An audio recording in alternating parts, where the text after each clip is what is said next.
Student, पिछले lecture में हमने बात की association of inheritance with law of Mendel. पिछले लेक्चर में डिस्कस किया था हमने association of inheritance with laws of Mendel. और आज जिस टॉपिक को हम डिस्कस करेंगे, आपकी बुक का ये नेक्स्ट टॉपिक है और ये है इनहेरिटेंस ऑफ सिंगल ट्रेट। यानी यहाँ पर हम देखेंगे सिंगल ट्रेट की इनहेरिटेंस, यानी एक सिंगल ट्रेट की इनहेरिटेंस। और सिंगल ट्रेट की इनहेरिटेंस देखने के लिए हम कौन सा क्रॉस करते हैं? Mono hybrid cross. देखें, जिस तरीके से आपकी यहाँ पर बुक ही में जो है वो लिखा हुआ है कि Mendel studies inheritance of single trait in monohybrid cross. यानी सिंगल ट्रेट की इनहेरिटेंस को जो स्टडी किया था, यानी एक कैरेक्टर, सिर्फ अगर आप एक कैरेक्टर को देखो कि वो पेरेंट्स से ऑफस्प्रिंग में किस तरीके से ट्रांसफर होता है, तो उस एक कैरेक्टर को सिंगल ट्रेट की इनहेरिटेंस को देखने के लिए मेंडल ने जो परफॉर्म किया था, वो कौन सा क्रॉस परफॉर्म किया था? वो किया था मोनोहाइब्रिड क्रॉस। और मोनोहाइब्रिड क्रॉस क्या होता है? In which two plants are cross that differ in single trait. यानी मोनोहाइब्रिड क्रॉस के अंदर आप क्या करते हो? दो प्लांट को क्रॉस करते हो जिनमें सिर्फ एक कैरेक्टर का क्या होता है? जिनमें सिर्फ एक सिंगल कैरेक्टर यानी एक कैरेक्टर का जो है वो फर्क होता है। जैसे अगर हम बात करें प्रोसीजर एंड ऑब्जर्वेशन, यानी मेंडल ने जो मोनोहाइब्रिड किया था, क्रॉस किया था, उसका प्रोसीजर क्या था? यानी किस प्रोसीजर से वो किया था, और उसके बाद उसको ऑब्जर्वेशन क्या थी, यानी उसकी अ, मुशाहिदे में क्या-क्या चीजें जो हैं वो आई। अच्छा, for the study of inheritance of a single trait such as seed shape. मतलब उसने एक सिंगल ट्रेड की जो है वो स्टडी की, सिंगल ट्रेड की स्टडी की। और सिंगल ट्रेड में हम यहाँ पर कौन सा ट्रेड ले लेते हैं? जैसे हम ले लेते हैं यहाँ पर सीड की शेप। तो he cross a pure breeding round seed plant. यानी इसने क्या किया? एक प्योर ब्रीडिंग जो है वो राउंड सीड प्लांट को क्रॉस किया। ये प्योर ब्रीडिंग क्या है? Round seed plant. अगर आपको पता हो तो मैंने पिछले लेक्चर में आपको बताया था कि प्योर ब्रीड किसको कहते हैं? जो होमोजाइगस होते हैं। मतलब इसने होमोजाइगस राउंड सीड प्लांट को क्रॉस कराया किसके साथ? Pure breeding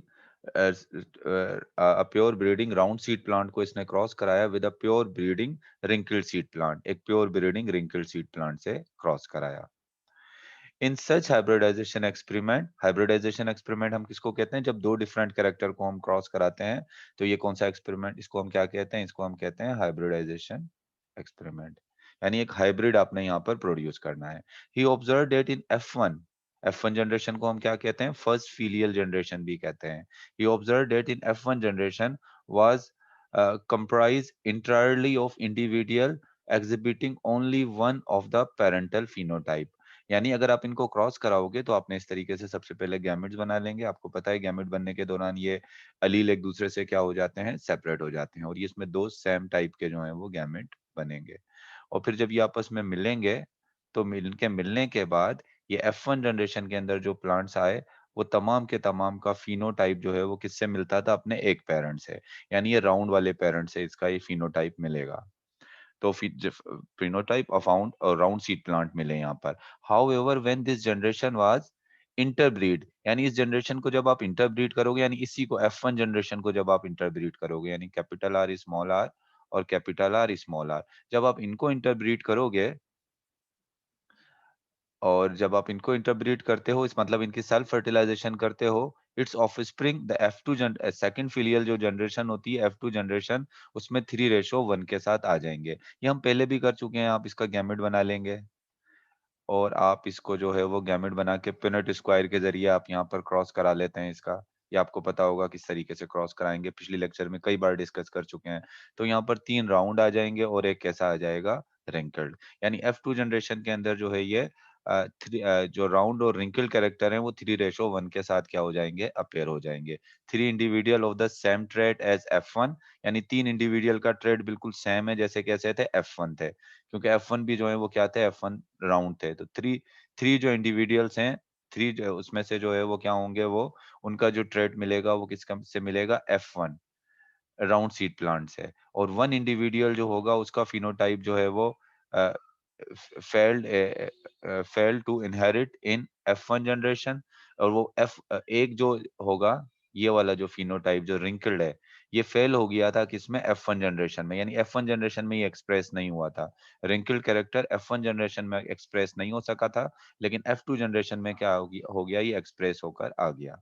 Mendel got similar result and its same 3:1 in offspring of monohybrid cross for all the 7 contrasting pair of traits। यानी वो जो 7 contrasting pair of trait थे जितने भी थे, मतलब जब उसने येलो और ग्रीन को क्रॉस कराया, टॉल और शॉर्ट को क्रॉस कराया, ये जितने भी क्रॉस कराए तमाम में ऐसा ही रिजल्ट आया कि F1 जनरेशन में तमाम के तमाम जो है वो एक एक फिनोटाइप डोमिनेंट हो गया, और F2 जनरेशन में दोनों जो हैं वो दोनों फिनोटाइप 3:1 के साथ जो है वो अपेयर हो गए। तमाम में उसको इसी तरीके से जो है वो रिजल्ट जो है वो मिले थे। अच्छा, उसके बाद अगर हम आगे बात करें आप ही की बुक के, अब यहाँ पर मैंने जो है वो आपको रीड करके आपकी बुक से बताता जाता हूँ जो चीजें लिखी हुई हैं। उसके बाद कहता है Mendel Mendel proceed to step ahead. अच्छा, आप देखें इसी जो मैंने पहले जो बात आपको बताई थी उसी को मैं थोड़ा सा यहाँ पर इसको थोड़ा सा एक्सप्लेन अगर इसको करूँ इस तरह से कि मेंडल ने सबसे पहले जो है वो क्या किया, मेंडल ने सबसे पहले यहाँ पर जो काम किया, राउंड सीड प्लांट को किससे क्रॉस कराया उसने, रेंकल सीड प्लांट से क्रॉस कराया। तो आपने सबसे पहले गैमेट बना लिए ये, ऐसे गैमेट्स बनेंगे, सिमिलर गैमेट में बनेंगे तो बार-बार लिखने की जरूरत नहीं है, हम एक ही बार यहाँ पर ये गैमेट लिख देते हैं। इसके बाद क्या हो गई, इसके जो गैमेट्स बने, गैमेट फर्टाइल हुए, तो कैपिटल आर स्मॉल आर, ये कौन सी जनरेशन हो गई, ये F1 जनरेशन। फिर F2 जनरेशन बनाने के लिए इनको आपस में क्रॉस कराया, इनको आपस में क्रॉस कराया, और F2 जनरेशन में आपको पता है क्या आ गया, 3:1 के साथ ऑफस्प्रिंग आ गए। Mendel proceed a step ahead, यानी मेंडल एक स्टेप और आगे गया, मतलब उसने F3 जनरेशन भी बनाई। F3 जनरेशन उसने कैसे बनाई? अब आप देखो F2 जनरेशन का अगर मैं यहाँ जीनोटाइप लिखूं तो कुछ F2 जनरेशन में राउंड आए थे, कैपिटल आर यानी होमोजाइगस राउंड आए थे, दो आए थे हेट्रोजाइगस राउंड, और एक आया था होमोजाइगस रिंकल्ड। यानी इस तरह का रेशो आया था। ये कौन सा वाला रेशो, यहाँ की अगर हम बात करें इसकी फिनोटिपिक रेशो की बात करें तो 3:1 आया। फिनोटिपिकली 3 जो है वो राउंड है और एक कैसा है, एक जो है वो रिंकल्ड है। लेकिन अगर हम जीनोटिपिक बात करें तो एक होमोजाइगस राउंड है, दो हेट्रोजाइगस राउंड है, और एक होमोजाइगस क्या है, होमोजाइगस रिंकल्ड है। अगर हम F2 जनरेशन, अब इसकी F3 जनरेशन निकालें, यहाँ पर हम कौन सी जनरेशन बनाए, F3 जनरेशन बनाए, तो ये जो होमोजाइगस राउंड है, अगर आप इसको क्रॉस कराओगे, इसका सेल्फ फर्टिलाइजेशन कराओगे, तो इससे क्या आएंगे, ऑल राउंड, इससे तमाम के तमाम राउंड ही आएंगे। और ये जो है, अगर आप इनकी सेल्फ फर्टिलाइजेशन आपस में कराओगे तो आपको पता है कि इसमें से इनमें राउंड और रिंकल्ड किस रेशो से आ जाएंगे, 3:1 के साथ। और अगर आप इसकी सेल्फ फर्टिलाइजेशन कराओगे, इसकी रिंकल्ड की, तो आपको पता है ऑल रिंकल्ड, ये तमाम क्या आएंगे, रिंकल्ड आएंगे।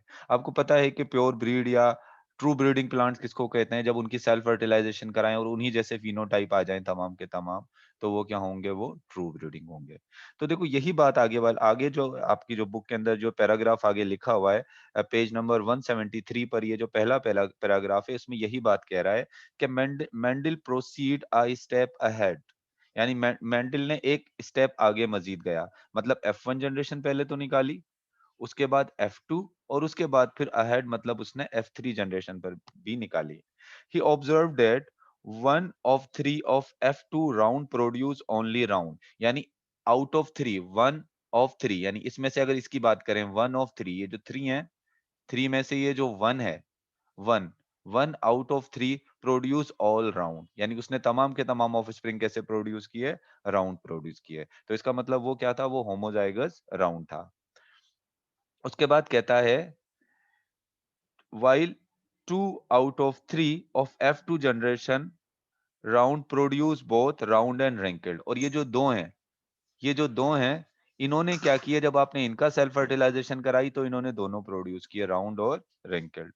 But but F2 wrinkled produce only wrinkled, और ये F2 प्लांट का जो wrinkled था उसने सिर्फ क्या प्रोड्यूस किया, उसने सिर्फ wrinkled ही प्रोड्यूस किए। ये यहां तक जो है वो बात हमने कर ली। तो अगर आप देखें इधर, एक ये चार्ट जो आपकी बुक में इस तरह का ये एक चार्ट जो बनाकर दिया हुआ है, ये चार्ट पूरे इसके इसी काम को जो है वो शो कर रहा है। देखो इसमें सबसे पहले जो है वो उसने नंबर 1, अब मैं यहाँ पर क्योंकि ये थोड़ा-सा इतना क्लियर नहीं है, लेकिन मैं आपको पढ़कर बताता जा रहा हूँ। नंबर 1 पर देखें, मेंडल क्रॉस सबसे पहले यहाँ पर कह रहा है कि Mendel cross a plant homozygous for round seed with a plant homozygous with wrinkled seed. यानी मेंडल ने क्रॉस कराया एक प्लांट जो होमोजाइगस था, कौन से, राउंड सीड वाला, और एक homozygous with a wrinkled seed. सही है ना? अब इसने सबसे पहले क्या किया, ये क्रॉस करा लिया। क्रॉस कराने के बाद फिर क्या हुआ होगा इसमें, two two allele in each plant separate when gametes were form. जब गैमेट बनेंगे तो ये दो कैपिटल आर ये दोनों एक अलील एक दूसरे से क्या हो जाएंगे, ये सेपरेट हो जाएंगे। और यहाँ पर भी ये स्मॉल आर इसके जो दूसरे अलील हैं ये भी क्या हो जाएंगे, ये सेपरेट हो जाएंगे। तो यही बात कह रहा है नंबर 2 पर, यहाँ पर देखें कह रहा है ये to Aleel in each plant separate when gametes were formed, one allele went into each gamete। यानी ये अलील एक गैमेट में चला जाएगा और ये अलील दूसरा गैमेट में। इसी तरह ये अलील एक गैमेट में चला जाएगा, ये अलील दूसरे गैमेट में चला जाएगा। यहाँ पर आप देखें तो सिर्फ क्योंकि तमाम गैमेट एक जैसे ही बनेंगे तो यहाँ सिर्फ एक ही गैमेट शो किए हैं, ज्यादा गैमेट शो नहीं किए हैं। क्योंकि दोनों सेम गैमेट बन रहे हैं तो यहाँ 2 दफा शो करने की जरूरत नहीं है, एक दफा ही शो कर देते हैं। इसको भी एक ही बार शो कर देते हैं, तो ये 2 गैमेट जो है वो बन गए। हर गैमेट में एक एक अलील जो है वो चला जाएगा। नंबर 3 पर देखें, ये यहां पर gametes fuse gamete fuse to produce heterozygous F1 plant that had round seed because round is dominant over wrinkled। तो कहता है कि जब इसके आपस में जो है वो गैमेट फ्यूज होंगे, मिसाल मिसाल के तौर पे ये गैमेट आपस में फ्यूज हो गए। जब ये गैमेट आपस में फ्यूज हुए तो इनके फ्यूज होने से जो F1 प्लांट बने, F1 जनरेशन जो बनी उसमें तमाम के तमाम राउंड आ गए। क्यों तमाम के तमाम राउंड आ गए, उसकी रीजन क्या थी? क्योंकि कैपिटल आर डोमिनेंट था किसके ऊपर, स्मॉल आर के ऊपर। उसके बाद 4th नंबर पे कहता है Mendel self fertilize that F1 to produce F2 generation. यानी F1 प्लांट की आपस में क्या कराया, इनको सेल्फ फर्टिलाइज कराया। यानी इनकी आपस में ही जो है वो क्या करा दी, इनकी आपस में ही जो है वो फर्टिलाइजेशन करा दी। अच्छा, उसके बाद क्या हुआ, जब इनको सेल्फ फर्टिलाइज कराया तो जाहिर सी बात है इसमें भी क्या होंगे, इसमें भी अगर आप इनकी सेल्फ ही फर्टिलाइजेशन करा दें F1 की, तो इसमें भी सबसे पहले गैमेट्स बने होंगे। इसमें भी क्या बनेंगे, सबसे पहले गैमेट, यहाँ 2 गैमेट बनेंगे इस तरह के, और यहाँ बनेंगे 2 गैमेट इस तरह के। तो यहाँ पर क्या बन गए, ये गैमेट्स बन गए। उसके बाद फिर कहता है 5th नंबर पर देखें, which appear in 3:1 of round and wrinkled। यानी जब आपने इसको क्रॉस कराया तो क्रॉस कराने के बाद F2 जनरेशन में 3 जो हैं वो कैसे आ जाएंगे, 3 जो हैं वो राउंड आएंगे और एक क्या आएगा, एक जो है वो रिंकल्ड आएगा। आपको पता है कि एक होमोजाइगस राउंड आएगा, 2 हेटेरोजाइगस राउंड आएंगे और एक क्या आएगा, एक होमोजाइगस जो है वो रिंकल्ड आएगा। फिर 6 नंबर पे कहता है Mendel also self fertilize F2 plant. यानी F2 प्लांट की भी उसने क्या करा दी, F2 प्लांट को भी जो है वो सेल्फ फर्टिलाइज कराया। यानी इसकी अगर आप सेल्फ फर्टिलाइजेशन कराओगे, अगर आप इसकी सेल्फ फर्टिलाइजेशन कराओगे तो इससे क्या होगा, इससे तमाम के तमाम प्लांट जो होंगे, यानी इसमें जितने भी प्लांट्स होंगे ऑल राउंड, यानी टू प्रोड्यूस F3 जनरेशन। इसने यहाँ पर कौन सी जनरेशन प्रोड्यूस की, फिर F3 जनरेशन जो है वो प्रोड्यूस की। यहाँ पर जब इसको क्रॉस कराया, यहाँ पर क्रॉस कराकर कौन सी जनरेशन प्रोड्यूस की, F3 जनरेशन। तो F3 जनरेशन के अंदर क्या हुआ, अगर आप इसको कराओगे, जब ये वाला जो प्लांट है इनकी जब आप सेल्फ फर्टिलाइजेशन कराओगे तो तमाम के तमाम क्या आएंगे, तमाम के तमाम राउंड आएंगे। Homozygous round plant produce plant with only round plant. यानी होमोजाइगस जो राउंड है वो क्या बनाएगा, वो तमाम के तमाम जो है होमोजाइगस राउंड को जब आप क्रॉस कराओगे तो ऑल राउंड, तमाम के तमाम होमोजाइगस राउंड ही आएंगे। अच्छा, अगर आप इनको क्रॉस कराओगे, इनको अगर आप क्रॉस कराओगे तो इससे क्या होगा, इससे जो है वो यहाँ पर अगर आप इनको क्रॉस कराते हो तो इनको क्रॉस कराने से जो है वो आपको जो ऑफस्प्रिंग मिलेंगे वो आपको जो है वो राउंड भी मिलेंगे और रिंकल्ड भी मिलेंगे। इसमें कैसा कॉम्बिनेशन आएगा, the heterozygous plant produce round and wrinkled seed in 3:1। मतलब ये जो heterozygous राउंड है ना, ये आपको नजर आ रहे हैं कि ये कौन से वाले राउंड हैं, ये वाले जो प्लांट हैं ये क्या है, ये heterozygous राउंड है। तो जब आप इनको क्रॉस कराओगे तो इनमें राउंड और wrinkled 3:1 के साथ आ जाएगा। और इसी तरीके से जब आप होमोजाइगस जो wrinkled हैं, होमोजाइगस जो wrinkled हैं, इनको जब आप क्रॉस कराओगे और इनके सिमिलर टाइप के ये गैमेट बनेंगे, तो इससे तमाम के तमाम जो हैं वो homozygous wrinkled plant wrinkled peas produce plant with only wrinkled peas. यानी होमोजाइगस जो रिंकल्ड पे पी प्लांट है वो क्या प्रोड्यूस करेंगे, रिंकल्ड ही सीड वाले प्लांट जो हैं वो प्रोड्यूस करेंगे। तो ये पूरा ये जो चार्ट था, ये पूरा जो चेन दिया हुआ, ये मैंने आपको क्या किया, मैंने आपको यहाँ पर जो है वो monohybrid cross showing inheritance of single trade, ये पूरा मैंने आपको शो कर दिया यहाँ पर, या एक्सप्लेन भी कर दिया है। ये फिगर नंबर 22.1 है आपकी बुक में। तो देखो अभी तक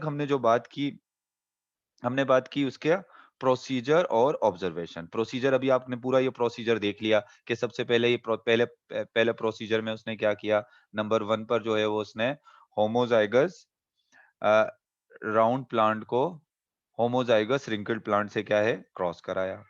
फिर दूसरे नंबर पर उसने क्या किया, फिर उसने इसमें यहाँ ज़ाहिर-सी बात है गैमेट्स बने होंगे, जीन सेपरेट हो गए होंगे, और उसके बाद फिर उसने जो है वो नेक्स्ट उसमें काम क्या किया, उसने फिर F1 जनरेशन के प्लांट को आपस में क्रॉस कराया, उसके गैमेट बने, फिर F2 जनरेशन बनाई, और F2 जनरेशन के बाद फिर उसने जो है वो कौन-सी जनरेशन निकाली, F3 जनरेशन। यानी ये था प्रोसीजर और ऑब्जर्वेशन। प्रोसीजर में उसने ऑब्जर्व क्या किया कि F1 जनरेशन में तमाम के तमाम क्या आ गए, राउंड आ गए। F2 जनरेशन में 3:1 के साथ राउंड आ गए। जबकि F3 जनरेशन में उसने ऑब्जर्व किया कि अगर होमोजाइगस राउंड को क्रॉस कराएँगे तो होमोजाइगस राउंड ही आएँगे। हेटेरोजाइगस राउंड को आप सेल्फ फर्टिलाइज़ कराओगे तो 3:1 के साथ आएँगे, और होमोजाइगस राउंड को क्रॉस कराओगे तो होमोजाइगस राउंड ही आएँगे तमाम प्लांट्स के अंदर। तो ये तो बात हो गई प्रोसीजर और ऑब्जर्वेशन की। फिर इसके बाद है इंटरप्रिटेशन ऑफ द रिजल्ट, यानी उसने रिजल्ट का कंक्लूजन उसने क्या निकाला, उसके रिजल्ट से उसने उसका मतलब, इन तमाम रिजल्ट्स का उसने मतलब क्या निकाला, इससे क्या रिजल्ट्स या उससे क्या मतलब उसने लिया। इंटरप्रिटेशन मतलब यहाँ पर इंटरप्रिटेशन मतलब उससे क्या कंक्लूड उसने किया। तो अब हम यहाँ पर बात करेंगे इंटरप्रिटेशन ऑफ रिजल्ट, यानी उसके रिजल्ट्स के जो है वो इंटरप्रिटेशन क्या थी, यानी कंक्लूजन क्या था उसका,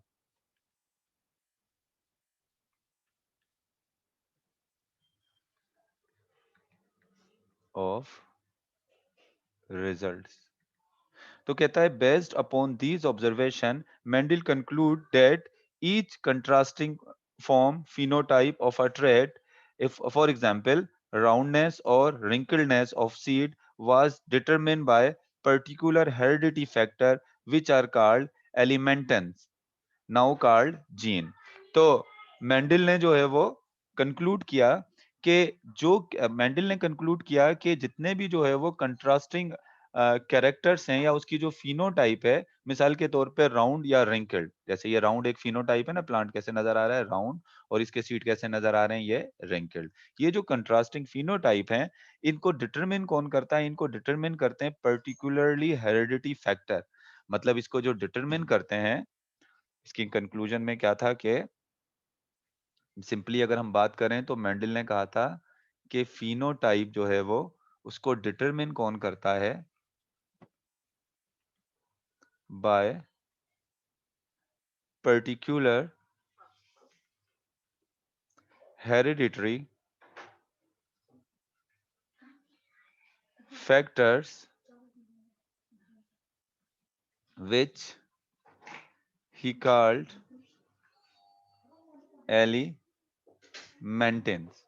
यानी उसने कहा जितने भी फिनोटाइप होते हैं, मिसाल के तौर पे उसने अगर पी प्लांट पर काम किया था, तो पी प्लांट के अंदर उसने कहा कि जो पर्टिकुलर डिफरेंस है, पर्टिकुलर जो कंट्रास्टिंग कैरेक्टर्स हैं, उनको फिनोटाइप जो फिजिकल अपीयरेंस है उनको कंट्रोल कौन करता है, पर्टिकुलर हेरिडिटी फैक्टर्स होते हैं। और उसने उस हेरिडिटी फैक्टर को नाम क्या दिया, एलिमेंटिन। और आज हम इनको एलिमेंटिन्स को हम क्या कहते हैं, अब हम इनको कहते हैं जीन्स। क्योंकि अब हमें पता है हम जेनेटिक्स, उस ज़माने में जेनेटिक्स पर इतना काम नहीं हुआ था, जीन्स डिस्कवर हुए नहीं थे, क्रोमोसोम पर उस तरह से कोई भी काम नहीं था। तो इस वजह से वो चीज़ें तो लोगों को पता नहीं थी। लेकिन मेंडल ने कहा कोई ना कोई हेरेडिटी फैक्टर है, जो कि क्या करता है, जो कि फिनोटाइप, जिसकी वजह से फिजिकल अपीयरेंस होती है या फिनोटाइप होती है। और मेंडल ने क्या नाम दिया उसको? एलिमेंटिन। उन फैक्टर्स को क्या नाम दे दिया? एलिमेंटिन्स का जो है वो नाम दे दिया। These factors carrying heredity information were transmitted from parents to offspring through gametes। यानी ये जो कैरेक्टर्स होते हैं, मिसाल के तौर पे राउंड सीट का जो एलिमेंटिन है वो क्या, उसको क्या दे दिया? Capital R. और जो नाम दे दिया, और स्मॉल जो रिंकल्स कैरेक्टर है उसका जो हेरिडिटी फैक्टर है उसको क्या दे दिया? उसको उसको हमने जो है वो उस फैक्टर को हमने कह दिया स्मॉल आर। तो कहता है ये कैपिटल आर और स्मॉल आर, ये बेसिकली जो है वो कहता है कि these factor carrying heredity information were transmitted from parent to offspring through gamete. यानी ये जो कैपिटल आर है ये किस में चला जाता है? ये जाता है गैमेट्स में, एक मेल गैमेट में चला गया और एक फीमेल गैमेट में। अब जो ऑफस्प्रिंग बनते हैं वो मेल और फीमेल गैमेट के फ्यूज होने से बनते हैं। तो कैपिटल आर और स्मॉल आर आ गया। तो यही कह रहा है कि these factor carrying heredity information were transmitted from parents to offspring through gametes. यानी ये जो हेरिडिटी फैक्टर हैं, जो एलिमेंटन है, जिसको आज हम जीन कह रहे हैं, ये पेरेंट्स से ऑफस्प्रिंग में जो ट्रांसफर होते हैं वो किसके जरिए होते हैं? गैमेट्स के जरिए ट्रांसफर होते हैं। Each P plant had a pair of these factor. यानी इसने कहा कि जिस तरह हमने आज पता है कि क्रोमोसोम्स के पेयर होते हैं, तो उसी तरीके से उसने कहा कि इन हेरिडिटी फैक्टर के भी क्या होते हैं? पेयर होते हैं। ये क्या मौजूद हैं? ये इनके पेयर्स जो हैं वो होते हैं। और फिर उसने कहा each pea plant had these factors now called, और यही जो पेयर्स होते हैं, इन्हीं पेयर्स को फिर हम क्या कहते हैं? These factor carrying heredity information which transmitted from parents to offspring through gametes, each plant has a pair of these factor now called allele। और अभी इन्हीं फैक्टर्स को हम क्या कहते हैं? इनको हम कहते हैं अलील्स। राउंड के अलील्स हैं और ये क्या हैं? रिंकल्स के अलील हैं। और कैपिटल आर और स्मॉल आर ये भी क्या हैं? ये भी एक दूसरे के अलील हैं। एक दूसरे के क्या हैं? ये अलील्स हैं। तो ये पेयर की शक्ल में मौजूद होते हैं। उसने कहा एलिमेंटन या जीन जो है वो पेयर की शक्ल में है। अगर सिमिलर अलील हैं तो हम इसको कहेंगे होमोजाइगस, और अगर डिफरेंट हैं तो इसको हम क्या कहेंगे? इसको हम कहेंगे heterozygous. The alternative form of gene on the same locus, one derived from the male parent and the end other from the female parent. यानी एक ही लोकस पर जो है वो, एक ही लोकेशन पर जो है ये दोनों मौजूद होते हैं। एक जो है वो मेल पेरेंट की तरफ से आता है और दूसरा किसकी तरफ से आता है? फीमेल पेरेंट की तरफ। अगर ये होमोजाइगस हैं तब भी एक मेल पेरेंट की तरफ से आएगा और एक किसकी तरफ से आएगा? एक फीमेल पेरेंट की तरफ से जो है वो आता है। उसके बाद कहता है the pair of these factor now called genotype. The pair of these factor now called genotype control the expression of a trait now called phenotype. यानी कहता है the pair of these factor, और इन फैक्टर का जो pair है, मिसाल के तौर पे ये यहाँ पर अगर हम बात करें, इसका जो पेयर है, इस कैरेक्टर का जो, 1 मिनट, इस कैरेक्टर का जो पेयर है, अगर हम पेयर ही की बात करें, मिसाल के तौर पे ये पेयर है कैपिटल आर, और ये क्या है? Capital R small R. ये स्मॉल आर। तो ये जो फैक्टर्स हैं बेसिकली हैं तो अलील। ये दो जीन के जो पेयर हैं, इस पेयर को हम क्या कह रहे हैं?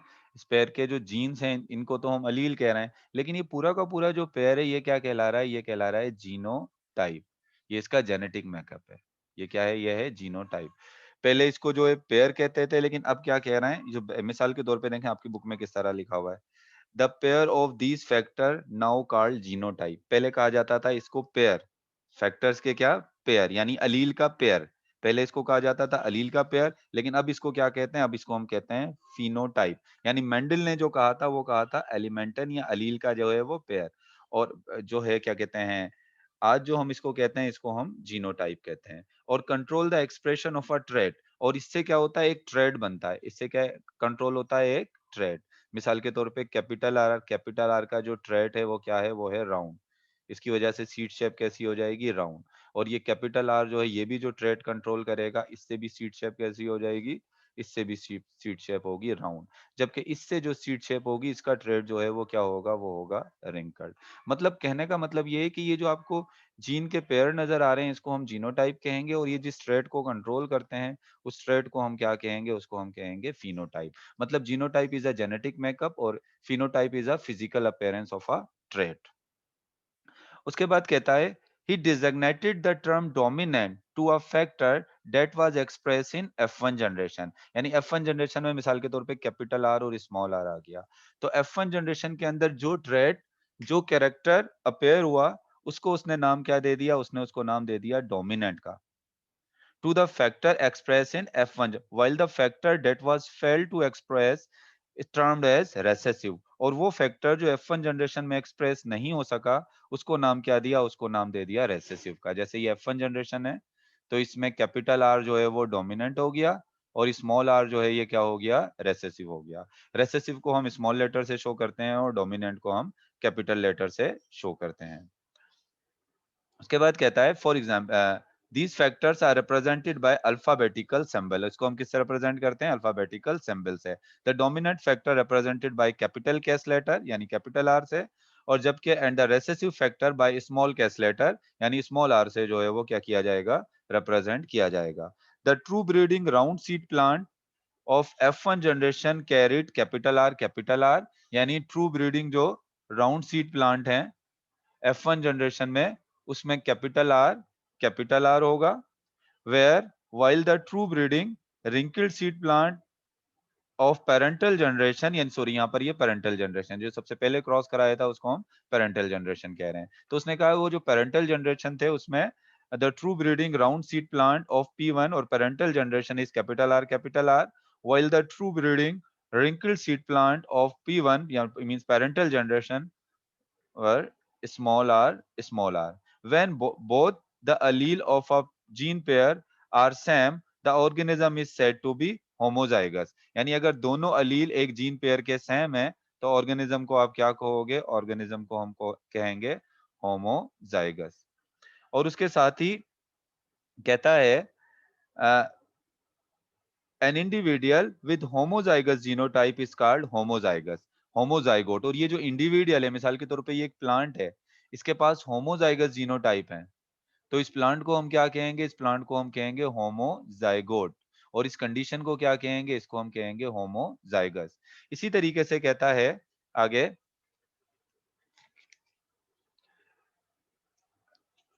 और होमोजाइगस होगा और इसी तरीके से ये जो दूसरे वाला जो होगा इसमें भी सेम ही है, तो ये भी क्या है, ये भी जो है वो होमोजाइगस है। Mendel inferred that the factor of a pair of allele separated from each other during gamete formation। मतलब ये है कि जब गैमेट बनने का टाइम आएगा, मेंडल ने कंक्लूड किया कि जब गैमेट बनने का टाइम आता है तो गैमेट बनने के दौरान ये जो फैक्टर्स हैं या ये जो अलील हैं ये एक दूसरे से, या इसको आप जीन कह लें, ये एक दूसरे से क्या हो जाते हैं, सेपरेट हो जाते हैं। एक दूसरे से क्या हो गए, ये सेपरेट हो गए। तो Mendel inferred that factor of pair separated from each other during gamete formation so that each gamete got only one factor for each trait। यानी एक गैमेट को सिर्फ एक ही फैक्टर मिलेगा, एक कैपिटल आर इस गैमेट में चला गया, एक कैपिटल आर इसमें, एक इसमें चला गया और एक इसमें। अगर यहाँ दो ट्रेट होते यानी कैपिटल आर और स्मॉल आर आता तो भी एक गैमेट में कैपिटल आर आता, एक गैमेट में स्मॉल आर। यानी दो अगर ट्रेट के यहाँ जीन मौजूद हैं तो एक ट्रेट का जीन एक गैमेट में जाएगा और दूसरे ट्रेट का जीन जो है वो दूसरे गैमेट के अंदर चला जाएगा। Therefore half of the gamete got one allele and the half of the gamete carried the other allele। यानी हाफ गैमेट जो है उनके पास एक अलील आते हैं, हाफ गैमेट के पास दूसरे। इसी तरह यहाँ पर भी आप देख लें। Fertilization was random. मैं यहाँ पर F1 जनरेशन को बना देता हूँ, अगर ये दोनों मिलेंगे तो इनके मिलने से क्या बनेगा, F1 जनरेशन। और यहाँ पर क्या आ जाएगा, यहाँ पर हेट्रोजाइगस राउंड आ जाएंगे। और उसके बाद अगर हम इनको भी आपस में क्रॉस कराएं तो इनके भी जीन आप क्या हो जाएंगे, इनके एलील या फैक्टर एक दूसरे से सेपरेट हो जाएंगे और एक गैमेट में सिर्फ क्या जाएगा, एक ही जीन जाएगा।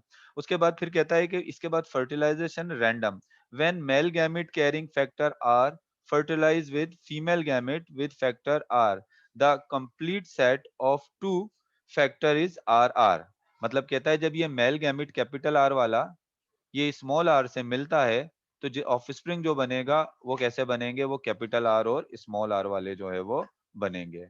For the trait was restored in zygote, और जाइगोट के अंदर जो अब ये जो जाइगोट बना है इसमें जो ट्रेट आया है उसमें दोनों कैरेक्टर आ गए, कैपिटल आर भी आ गया और क्या आ गया, स्मॉल आर भी आ गया। Zygote develop into F1 of spring, और इसी जाइगोट से जो है वो कौन से ऑफ स्प्रिंग बनेंगे, F1 ऑफ स्प्रिंग जो है वो डेवलप हो जाएंगे। और F1 जो ऑफस्प्रिंग होंगे वो कैसे होंगे, वो होंगे हेटेरोजाइगस।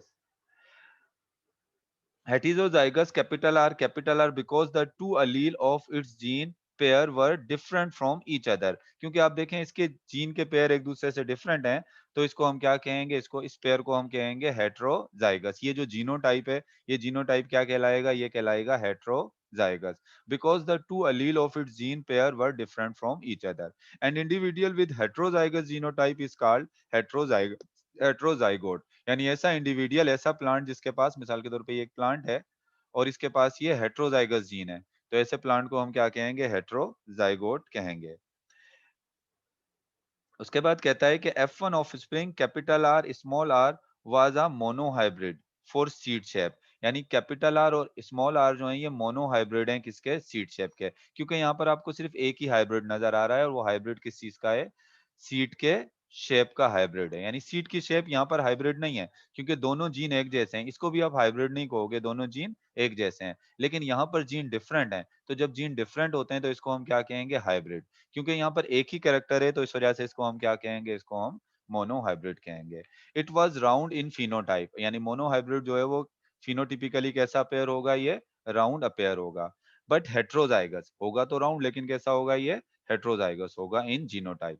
फिनोटिपिकली राउंड है लेकिन जीनोटिपिकली क्या है, heterozygous. Its allele are also segregate during gamete formation. यानी इनको भी अगर आप आपस में क्रॉस कराओ तो इनके अलील भी आप देखो गैमेट बनने के दौरान क्या होगा, एक दूसरे से सेग्रीगेट हो गए, मतलब एक दूसरे से क्या हो गए, सेपरेट हो गए।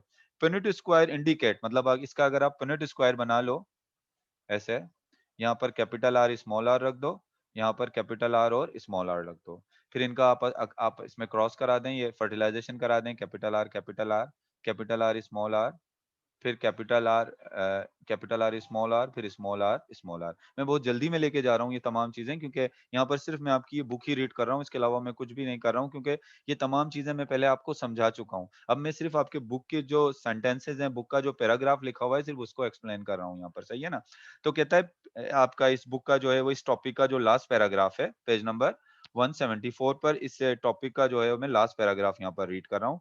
Punnett square indicate that 1/4 of F2 progeny would have been capital R means homozygous round। यानी इन 4 में से 1 2 3 4, इन 4 में से 1/4 आपको कैसे मिलेंगे, 1/4 आपको मिलेंगे होमोजाइगस राउंड। 4 में से आपको एक कैसा मिलेगा, होमोजाइगस राउंड मिलेगा।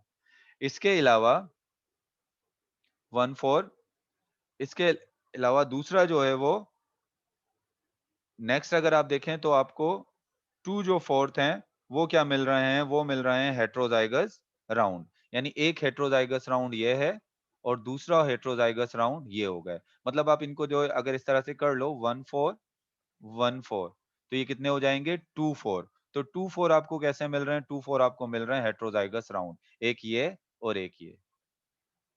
कैसे मिल रहे हैं आपको, 2/4 जो है वो आपको हेट्रोजाइगस राउंड मिल रहे हैं। जबकि आपको जो है वो 1/4, फिर लास्ट में ये जो 1/4 है, ये 1/4 जो है वो आपको कैसा मिल रहा है, वो मिल रहा है होमोजाइगस रिंकल्ड। यहां तक बात हो गई। उसके बाद कहता है कि Mendel compare the result of all of the 7 separately studied character. ये तो अभी एक कैरेक्टर की बात हुई है, और वो किसकी बात हुई है, वो हुई है सीट के शेप की। लेकिन मेंडल ने सिर्फ एक कैरेक्टर को स्टडी नहीं किया था, टोटल 7 कैरेक्टर स्टडी किए। उसने सीट की शेप भी स्टडी की, सीट का कलर भी स्टडी किया, प्लांट की हाइट भी स्टडी की, फ्लावर का कलर को भी देखा, और इसके साथ जो है वो फ्लावर की पोजीशन को भी देखा, पोर्ट के की शेप को देखा, पोर्ट के कलर को देखा। ऐसे टोटल उसने 7 कैरेक्टर को स्टडी किया and found them strictly similar, और तमाम के तमाम रिजल्ट जो आ रहे थे वो क्या आ रहे थे, सिमिलर आ रहे थे। Therefore he became able to formulate law of segregation, और उसी की बेस पर जो है वो कौन सा वाला लॉ दिया गया, लॉ ऑफ सेग्रीगेशन। फिर कहता है according to law of segregation the two coexisting allele for each trait in an individual segregate, यानी दो जो कोएग्जिस्टिंग अलील हैं एक इंडिविजुअल के अंदर, वो गैमेट बनने के दौरान क्या हो जाते हैं, सेग्रीगेट हो जाते हैं। सेग्रीगेट का मतलब क्या होता है, सेपरेट हो जाते हैं, और इसमें भी जो है ये क्या हो जाएंगे, ये सेग्रीगेट हो गए, मतलब सेपरेट हो गए from each other at meiosis. और एक दूसरे से जो सेपरेट होते हैं, और जो गैमेट जो बन यहाँ पर जो सेपरेट होंगे वो कौन से डिवीजन के जरिए होंगे, मियोसिस। यहाँ पर क्या इन्वॉल्व होगी, यहाँ पर इन्वॉल्व होगी मियोसिस। आपको पता है कि हमारे क्रोमोसोम्स नंबर हाफ हो जाते हैं कौन सी सेल डिवीजन में, मियोसिस में। तो इन द सेम वे हमारे जो जीन्स हैं वो भी जो हाफ होते हैं या जो सेपरेट होते हैं वो किस में होते हैं, वो होते हैं मियोसिस के अंदर। So that each gamete receive only one of the two allele, यानी एक गैमेट को सिर्फ एक अलील मिला है। इसको कैपिटल आर मिल गया, इसको क्या मिल गया, स्मॉल आर जो है वो मिल गया। Allele unite again at random fertilization of gamete when zygote is formed, और यही अलील आपस में रैंडमली मिल जाएंगे। रैंडमली का मतलब क्या है, ये कैपिटल आर इस कैपिटल आर के साथ भी मिल सकता है, तो पॉसिबिलिटी है किसकी, होमोजाइगस राउंड आने की। अगर ये कैपिटल आर इस स्मॉल आर के साथ मिल जाता तो क्या किसकी पॉसिबिलिटी थी, हेट्रोजाइगस राउंड आने की। अगर ये स्मॉल आर कैपिटल आर के साथ मिल जाता तो पॉसिबिलिटी थी किसकी, कैपिटल आर स्मॉल आर आने की। इसी तरीके से अगर ये स्मॉल आर के साथ मिल जाता तो पॉसिबिलिटी थी होमोजाइगस राउंड आने की। तो ये चार पॉसिबिलिटीज हैं। इनमें से अगर हम फिनोटिपिकली देखें तो राउंड आने की पॉसिबिलिटी 3 है और रिंकल्ड आने की पॉसिबिलिटी 1 है, यानी 3:1। और लेकिन इसी तरीके से अगर हम जीनोटिपिकली देखें तो होमोजाइगस राउंड आने की पॉसिबिलिटी 1 है, हेट्रोजाइगस राउंड आने की पॉसिबिलिटी 2 है, और होमोजाइगस राउंड आने की पॉसिबिलिटी क्या है, 1 है। So this was all about inheritance of single trait। तो इस inheritance of single trait में मैंने ये जो अभी बात की सारी, थोड़ा सा आपको कंफ्यूजन भी लगा होगा क्योंकि मैंने यहाँ पर लिखा हुआ नहीं था, मैं आपकी बुक से रीड करता जा रहा था। लेकिन अगर आप बुक साथ रखकर बैठोगे इस लेक्चर को सुनने के लिए, बुक अगर साथ रखकर बैठोगे तो आपको ये समझना क्या हो जाएगा, थोड़ा इजी होगा, क्योंकि ये मैं फेडरल की बुक से, नेशनल बुक फाउंडेशन से जो है वो पढ़ा रहा हूँ, और उसी बुक के तमाम पॉइंट मैंने लिए हैं। क्योंकि अक्सर स्टूडेंट को प्रॉब्लम ये होती है कि वो ऐसे तो उनको समझ में आ जाता है, मगर वो कहते हैं कि हमें बुक का जो स्टेटमेंट जो लिखी हुई है वो समझ में नहीं आई। तो मैंने ये सारी स्टेटमेंट, तमाम स्टेटमेंट वन बाय वन जो है वो आपको यहाँ पर क्या की हैं, आपको यहाँ पर ये मैंने एक्सप्लेन कर दी हैं। हमने बात की आज inheritance of a single trait, यानी उसमें हमने मोनो हाइब्रिड क्रॉस के बारे में बात किया। उसके बाद फिर हमने क्या किया, अगर मैं आपको इसको कंक्लूड करूं आज के लेक्चर को, चले मैं कंक्लूड कर देता हूं आज के लेक्चर को। तो आज के लेक्चर में जो हमने बात की, इनहेरिटेंस ऑफ सिंगल ट्रेट की बात की। किसकी बात की हमने, इनहेरिटेंस ऑफ सिंगल ट्रेट, यानी एक ट्रेड जो है वो जनरेशंस में किस तरह से ट्रांसफर होता है। हम यहाँ पर सिर्फ किसकी बात कर रहे हैं, सिंगल ट्रेड। और आपको पता है कि सिंगल ट्रेड की जो इनहेरिटेंस हम देखते हैं वो कौन से क्रॉस के जरिए देखते हैं, वो हम देखते हैं मोनो हाइब्रिड क्रॉस के जरिए। और मोनो हाइब्रिड क्रॉस कौन सा क्रॉस होता है, जिसमें two plants are cross that differs on single trait, यानी टू प्लांट्स को जब आप क्रॉस कराते हो तो वो डिफर्स कितने ट्रेड में होते हैं, डिफर्स ऑन सिंगल ट्रेड, यानी एक ट्रेड का सिर्फ क्या होता है, फर्क होता है। तो पहले तो ये बात हो गई। उसके बाद फिर यहाँ पर लिखा हुआ है कि मेंडल का जो ये मोनो हाइब्रिड क्रॉस कराने का या सिंगल ट्रेड को सिंगल ट्रेड पर काम करने का प्रोसीजर क्या था, प्रोसीजर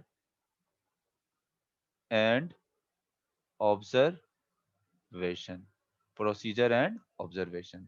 तो प्रोसीजर तो सिंपल था, जिस प्रोसीजर के अंदर सिंपली क्या था कि उसने pure breeding round seed plant को, अगर pure breeding round seed plant को क्रॉस कराया जब किससे, pure breeding wrinkle seed plant से। अब देखो बात ये हो रही है कि एक सिंगल ट्रेट को उसने क्रॉस कराया था। हमने यहाँ पर सिंगल ट्रेट में क्या ले लिया, हमने यहाँ पर सिंगल ट्रेट में ले लिया सीड की शेप।